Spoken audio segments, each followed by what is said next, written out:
¿Qué tal chicos? ¿Cómo están? Bienvenidos a este video en el cual vamos a aprender un poco sobre las funciones polinomiales. Muy bien, antes de poder entrar a detalle con la cuestión de las partes de una función polinomial, cómo es que ésta se desarrolla, vamos a tener a bien observar cuáles son los comportamientos finales. Llámese comportamientos finales aquellos en los cuales se pueden representar por medio de estas gráficas. Muy bien, las primeras dos que tenemos acá es cuando p, o sea la función polinomial, tiene un grado impar. Cuando nos referimos a un grado impar, nos referimos al exponente más grande que tenga esta función polinomial.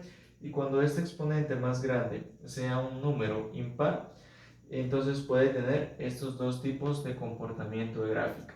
El primero, cuando el coeficiente principal, o sea, el número que acompañe a ese término principal, sea un número positivo, quedaría de esta manera. Y cuando sea un número negativo, pues queda de manera contraria, ¿verdad? Muy bien, recordemos que las funciones polinomiales están desarrolladas a bases de ceros reales, o sea, números en los cuales la gráfica toca sobre el plano cartesiano, más concretamente sobre el eje de X. Muy bien, aquí tenemos las primeras dos que son de grado impar. Vamos a observar cómo se representan cuando tengan un grado par.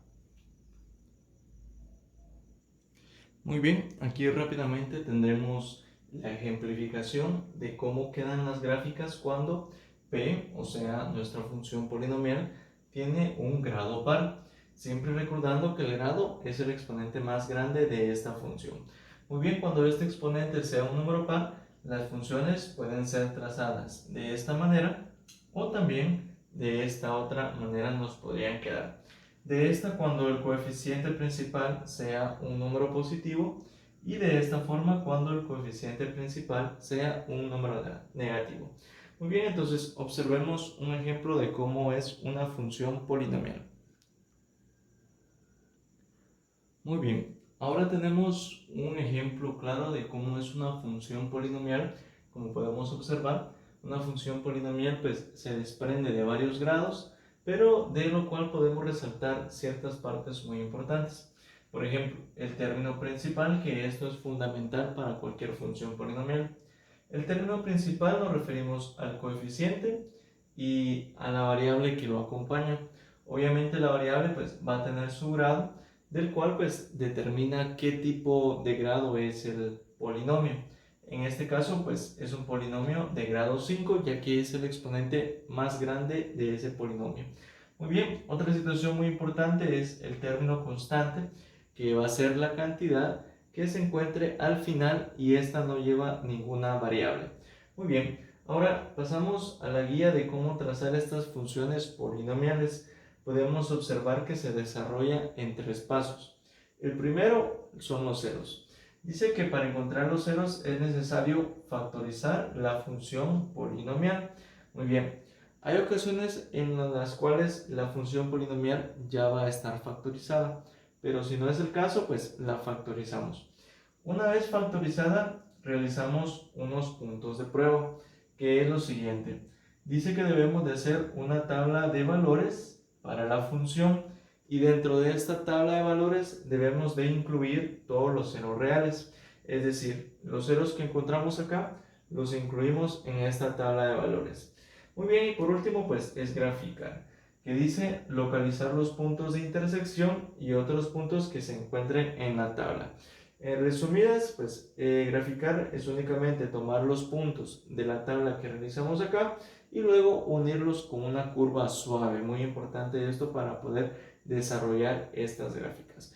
Muy bien, vamos a observar un ejemplo de la primera parte de estas funciones.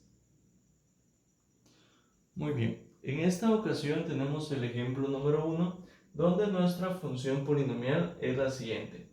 X es igual, p de x es igual a x por x menos 3 y x más 5. Muy bien, más 1, perdón. Como pueden ver, esta función polinomial ya se encuentra de forma factorizada, es decir, ya está convertida en factores, como lo podemos observar acá. Entonces nos saltamos el primer paso, que sería factorizar la función polinomial, Y luego tenemos que encontrar los ceros. Muy bien, recordemos que los ceros son aquellos lugares en el eje de la x donde pasa nuestra función polinomial. Entonces, para poder encontrar los ceros es muy sencillo. Primero que nada, lo que debemos de realizar es utilizar la propiedad del producto cero, que es igualar a cero cada factor que nosotros podemos observar acá. Entonces colocamos de este lado los ceros reales. Ceros reales. Y como les digo, es únicamente convertir, igualar a cero cada factor. El factor primero que tenemos es este que está acá, el siguiente es este y el siguiente es este. Recuerden que son factores porque entre ellos no tenemos ningún signo de suma o resta. Ya sabemos que si no hay ningún signo, pues indica multiplicación. Entonces, el primer factor, que es x, lo igualamos a 0. Y una vez igualado a 0 se despeja esta x. Pero como acá la x ya está sola, podríamos decir que este es nuestro primer cero real. Muy bien, lo mismo hacemos con el siguiente factor, que es x menos 3. X menos 3 igual a 0. Muy bien, entonces esta ecuación que nos quedó acá la despejamos. Pasamos el 3 que está restando al otro lado como positivo. Entonces el siguiente cero real va a ser la cantidad de 3. Muy bien, y por último tenemos el siguiente cero, que es x más 1. Lo igualamos a 0 y despejamos x. Pasamos este 1 al otro lado con signo negativo, menos 1. Entonces nuestros ceros reales que nosotros tenemos por acá sería el 0, el 3 y el menos 1. Muy bien, con base a esto es como nosotros vamos a trabajar nuestra tabla de valores. Entonces colocamos acá la siguiente tabla de valores. Ok. Vamos a estandarizar las siguientes reglas, y es que en la tabla de valores vamos a utilizar números o un rango del menos 3 al 3. Pero hay que tener en cuenta de que estas cantidades que nosotros tenemos acá, estos ceros reales, deben formar parte de esa tabla de valores. Y muy importante, cuando nosotros observemos que los ceros reales estén uno detrás de otro o estén de forma consecutivas, entonces hay que colocar una cantidad entre esos ceros reales. No pueden quedar dos ceros reales consecutivos. Ahorita lo vamos a ver. Entonces tenemos en nuestra tabla la columna de x y la columna de p de x. Muy bien. Dijimos que en la columna x íbamos a utilizar los rangos de menos 3 a 3. Entonces empezamos con menos 3, menos 2, menos 1. Pero como el menos 1 es un cero real, le voy a cambiar de color para poder identificar que es un cero real. Muy bien, luego del menos 1 seguiría el 0. El 0 también es un cero real, pero como no pueden estar consecutivos, es decir, no pueden estar de forma unida, hay que colocar otra cantidad en medio de ellos. Entonces, antes de colocar este 0, vamos a colocar un menos 1 menos un medio o menos 0.5, también lo podemos utilizar, ya que el menos 0.5 está en medio del menos 1 y en medio del 0. ¿Ok? Entonces ya podemos colocar el 0 y continuar con nuestra tabla. Luego del 0 sigue la cantidad de 1, luego sigue el 2 y por último la cantidad de 3.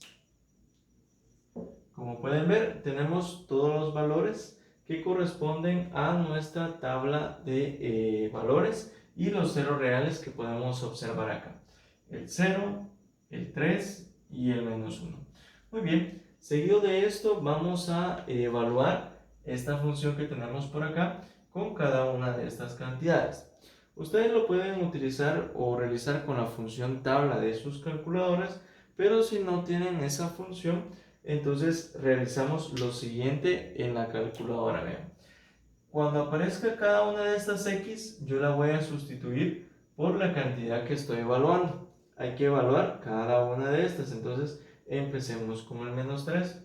Colocaríamos de esta manera. Voy a colocar acá un pequeño ejemplo. Menos 3 menos 3 nuevamente, la cantidad de menos 3, cerramos, menos 3 y más 1.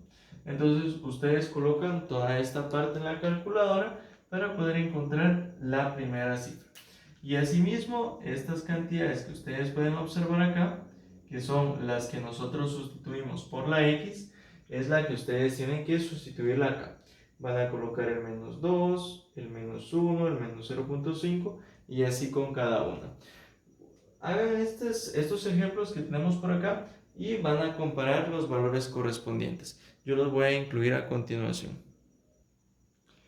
Muy bien, tenemos nuestra tabla de valores ya indicada de este lado, en la parte de la derecha, donde ustedes podrán notar cada una de las cantidades que pudimos encontrar evaluando menos 3, menos 2, menos 1 y con cada una de las cantidades con nuestra función polinomial.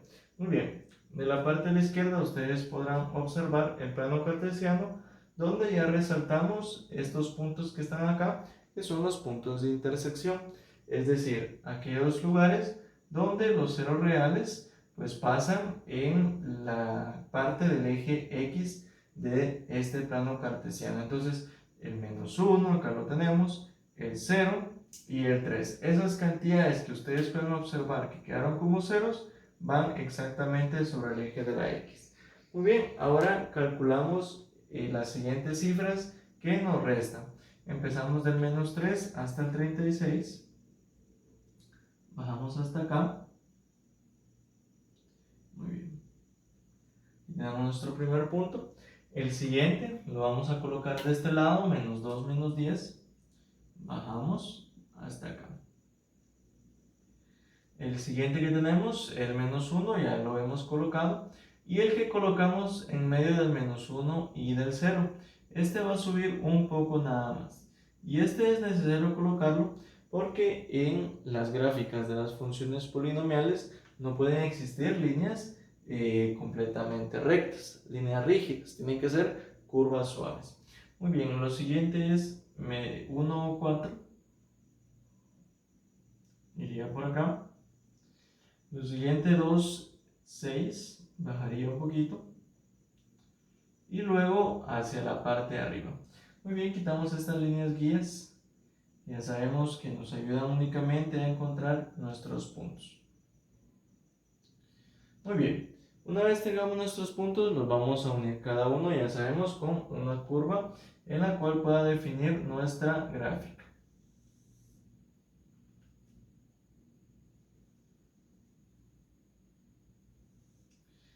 Como pueden observar, no tenemos ningún punto hacia esta cantidad porque solo utilizamos un rango de menos 3 a 3. Sin embargo, cuando un punto quede sobre el eje, nosotros tenemos que indicar hacia dónde va esa parte de la gráfica. Muy bien, entonces con esto nosotros ya finalizamos el primer ejemplo de nuestra gráfica de funciones polinomiales.